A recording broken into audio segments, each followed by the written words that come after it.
Squatters take over Gordon Ramsay's £13 million London pub. No one is safe anymore, chat!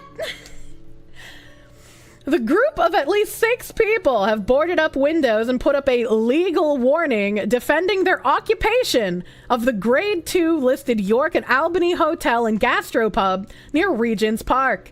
The BBC understands they want to use the space as a community art cafe. Gordon Ramsay restaurants have been contacted for comment by the BBC. BBC reporter Alison Early, who was at the scene, said a notice asking for food and donations had been ripped down. 2 accounts on Instagram called the Camden Art Cafe an autonomous winter shelter have posted about a new squatted community space at the York and Albany Hotel. Photos appear to show part of the interior of the pub set up with tables. The Met said that it had been called, but it was a civil matter. In photographs taken before the window had been further boarded up, a squatter could be seen sleeping on a sofa in the bar surrounded by litter. On Saturday morning, 2 masked squatters wearing black tracksuits and carrying backpacks and carrier bags left the property, avoiding journalists, the Press Association reported. A notice taped to the door said the group had a right to occupy the venue, which they said was not a residential building and was therefore not subject to 2012 legislation, which bans squatting in a residential building. Signed by the occupiers, the notice said that there was always at least 1 person in occupation and claimed any attempt to enter the premises without their permission was a criminal offense and could result in a prison sentence or a fine. If you want to get us out, you will have to issue a claim for possession in the county court or in the high court, the note added.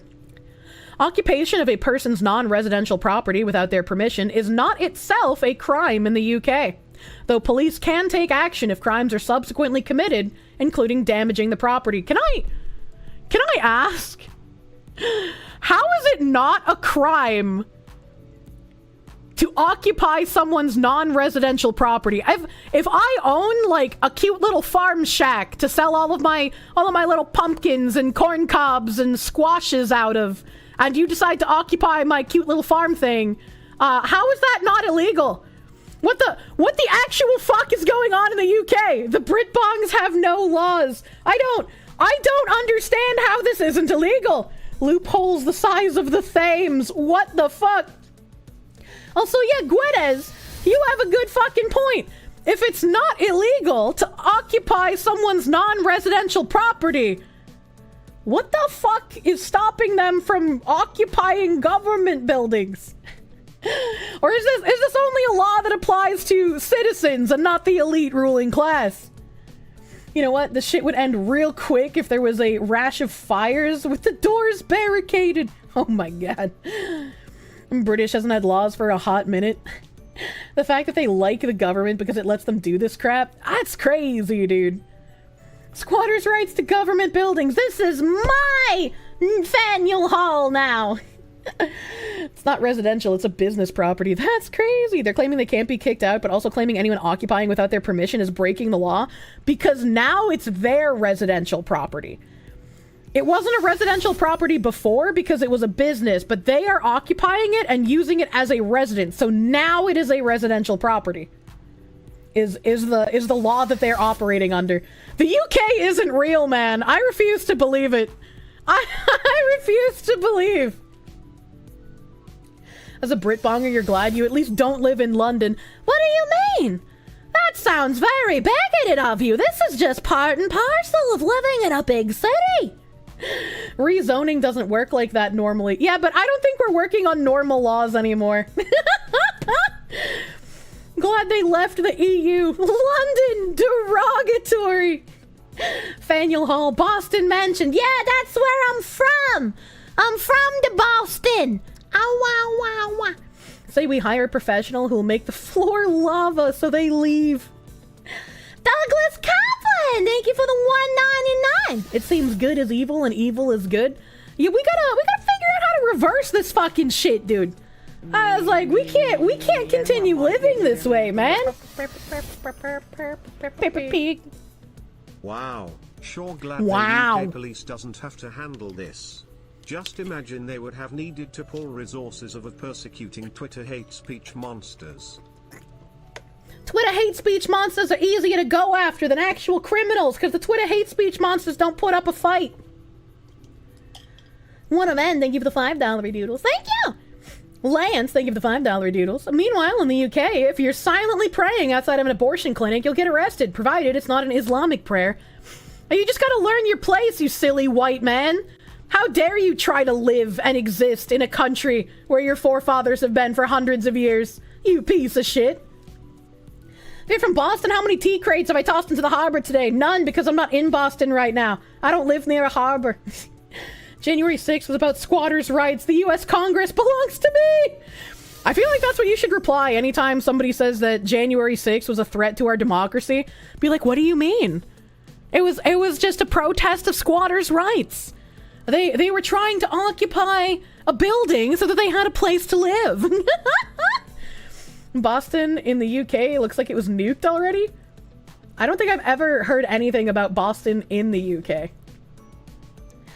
It was a threat to their quote-unquote democracy. Yeah, heavy quotes. Help.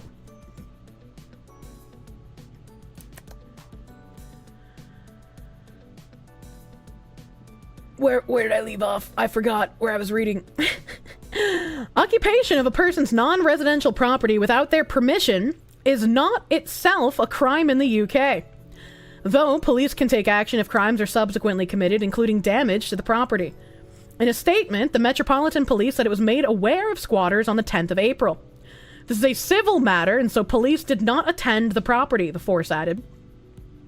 According to government guidance, squatters can apply to become the registered owners of a property if they have occupied it continuously for 10 years, acted as owners for the whole of that time, and had not previously been given permission to live there by the owner. I don't understand exactly how this works, right? Because this seems like it would only work in, like, literally abandoned buildings. Like, if anybody owns the property, they're gonna check up on it, and they're gonna try and evict you, right? Squatters will be arrested if they have broken in, though. I mean, apparently not. Apparently not. Ballycracks, thank you for the $10. A reminder, Phanuel is the same place where Jacob wrestled with an angel in the Bible. You're afraid Phanuel Hall is wrestling with angels, but in service of a different ideal. Oh my god. Yeah, supposed to. I mean, I know it's less than 10 years in some states in the US, but it's still just like, how would you even manage to stay there for that long? I don't understand. Is that a crime? Or that is a crime in damaging the property? You can break in without damaging the property. You could absolutely break in somewhere without causing damage. How is it not a crime?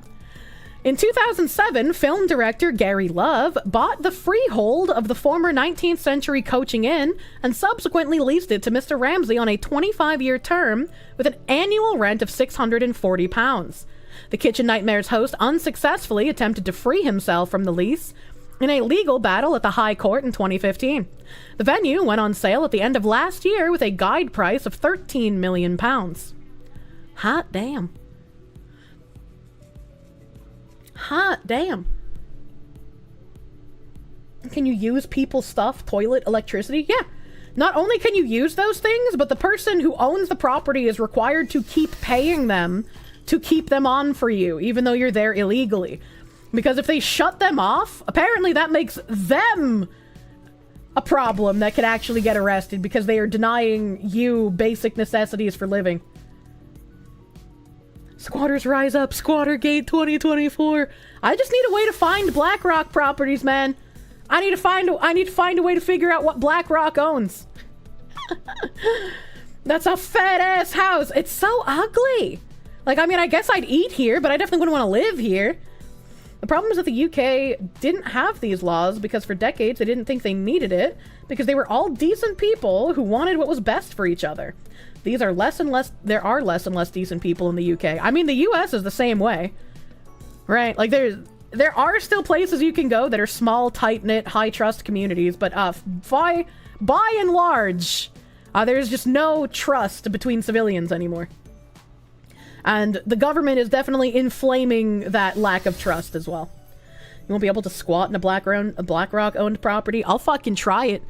All right? I'll fucking do it. I don't want to disturb an actual citizen trying to live in a home.